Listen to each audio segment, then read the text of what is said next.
तर बाबांनो मस्तपैकी का नाही 7 दिवस गावाला आराम करून आलो होतो. मग आता आहे का नाही कामाचा एवढा लोड आला होता का नाही काय सांगायलाच नको. मग आहे ना पट्ट्या स्टील किती लागणार ते सांगितलं आणि वजन करून पेमेंट पण करून टाकलं आणि सकाळ सकाळचं पहिली भाऊन आहे का नाही मीच केलेलं होतं स्टील ते घेऊन. मग आपल्या इलेक्ट्रिक स्कूटीला आहे का नाही भाऊन किक मारून मी निघालो साईडवर स्टील खाली करायला. कारण की दुकानवाल्यांचा हमाल आहे का नाही एक बंडल खाली करायला का नाही ₹100 सांगत होता.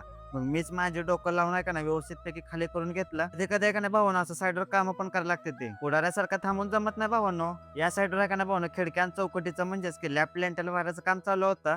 आणि एवढं बाहेर भावानं 42 डिग्री ऊन असून पण घराच्या जबाबदारीसाठी निस्तारण्यासाठी एका भावानं काम करावं लागत होतं. मग मी एका भावानं दुसऱ्या साईडवर पटकन मोटर ते जोडून घेतलं कारण की लाईटीचा भावानं बेभरोसा असतो इकडे आमच्या इकडं. मग एका साईडच्या भावानं कालच आहे ना ताजी ताजी डोलपुरी बसवलेली होती. मग त्याला आता भूक लागलेली म्हणून पटकन डोलपुरीला पाणी ते मारायला चालू केलं. मग माझं डोलपुरीला पाणी मारून झाल्यानंतर तीच पाईप मी डायरेक्ट वर टेरेसवर फेकून दिली. तर भावानं मी साईडवरचा सुपरवायझर माझ्या कामाचे जर तुम्हाला व्लॉग आवडत असतील तर भावाला एकदा सबस्क्राईब करा.